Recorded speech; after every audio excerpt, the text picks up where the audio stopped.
Why it's important to have mental health services in our communities. Do you wonder what happened to the people you see begging for money on the corner and sometimes wonder how did they get to that point? I'm sure we all have experienced mental health issues or have known someone who experienced depression or anxiety or might even check themselves into a facility for help. My older brother had survivor's guilt after losing his best friend in a freak accident and refused help for many years. After one night, he ended up passing away from a terrible accident. Let's think about what we can do to get the homeless population under control and what we can do for a younger generation who needs help even more now, and how we could get more help to the domestic violence survivor population so they aren't suffering in silence anymore. After experiencing severe depression after my older brother passed away, I'm going to tell you why it's important for us to have mental health services in our communities. What we have anymore is an outrageous homeless population in our country. Most of us don't believe in helping them or even trying to give them a chance. Instead of being disgusted, we should learn more about why they are on the streets suffering. People suffering from housing insecurities are struggling significantly, both emotionally and psychologically. With the way the world is right now, substance living, family breakdown, and psychological deprivation and impoverished self esteem all contribute to the downward cycle of poverty. About 30% of Americans experience at least one episode of homelessness throughout their lives.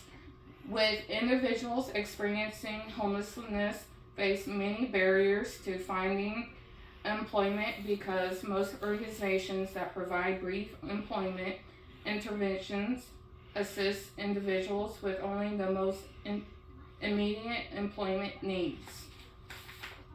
Now, I'm going to talk about why it's important for us to have mental health services in our schools.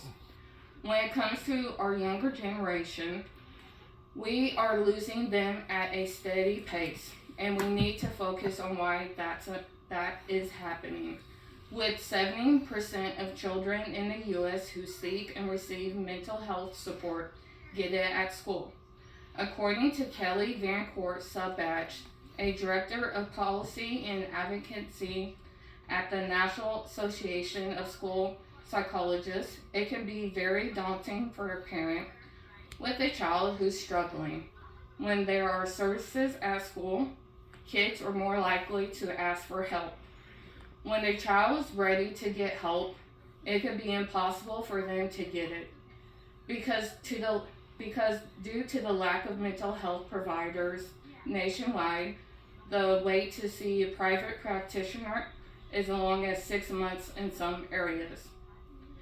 Now, I will discuss why it's important for domestic violence survivors to get mental health services so they can recover from the traumatic events.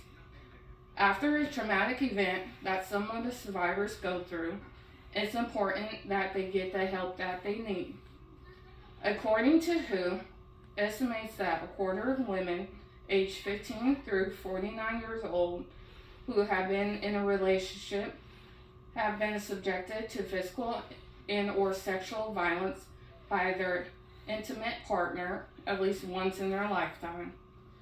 Mental health issues such as depression and anxiety are higher in women who experience domestic abuse, and that the effects last longer after the violence itself has ended.